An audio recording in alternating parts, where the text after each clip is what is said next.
السلام عليكم ورحمة الله. مرحبا بكم في درس جديد.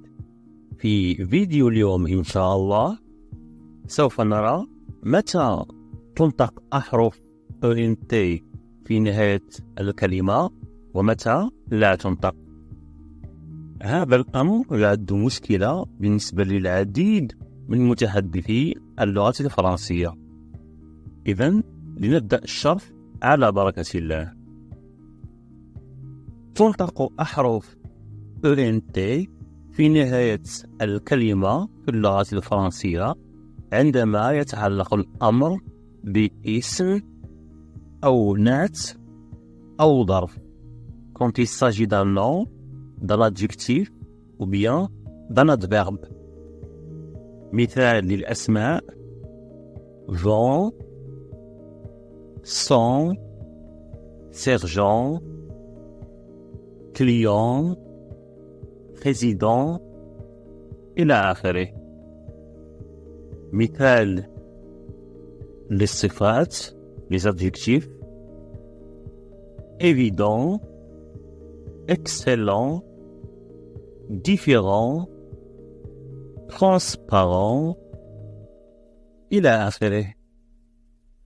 أمثلة عن الظرف أو l'adverbe: simplement, rapidement, doucement إلى آخره. الآن مع أمثلة أسماء في جمل. Le vent souffle doucement. J'ai trouvé 100 dirhams sous le canapé. Le sergent donne des ordres. Le client est satisfait du service. Le président du pays parle à la télévision. الآن مع أمثلة للصفات في جمل. Il est évident que les étoiles brillent la nuit. Ton gâteau est excellent. J'adore le chocolat. Les deux fruits ont un goût différent. Bravo Samir, tu as fait un excellent travail. الآن أمثلة على ظرف في جملة. Elle mange doucement. Il court rapidement. Il explique simplement. الآن مع الشق الثاني، أي متى لا تنطق ENT في آخر الكلمة في اللغة الفرنسية. قبل أن نتابع يجب التذكير أنه كما قلت في بداية الشرح أن ENT تنطق عندما يتعلق الأمر باسم أو نعت أو ظرف.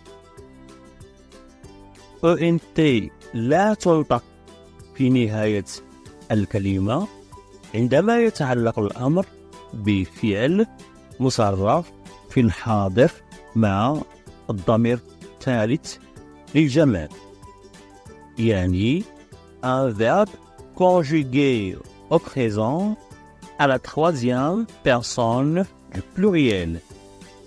Il avec S, il du pluriel. Exemple, أمثلة: il mange, il voit, ils sortent, elle parle. كما لاحظتم ENT في نهاية الفعل لا تنطق، كما لو أنها غير موجودة. الآن مع أمثلة لهذه الأفعال في جمل. Les enfants mangent le dîner. Nabil et son père voient un bel oiseau dans le ciel. Les élèves sortent de la classe. Les enfants parlent en classe. إذن وكخلاصة لكل ما قيل، فأنت تنطق في آخر الكلمة في اللغة الفرنسية عندما يتعلق الأمر باسم صفة أو ظرف، ولا تنطق عندما يتعلق الأمر بفعل مصرف. في الحاضر مع الضمير الثالث للجمع il avec s أو elle avec s. كان هذا درس اليوم، أتمنى أن يكون الفيديو قد أعجبكم. لا تنسوا الاشتراك في القناة وتفعيل زر الجرس ليصلكم كل جديد. شاركوا المقطع بين أصدقائكم لتعم الفائدة. دمتم في رعاية الله et à la prochaine.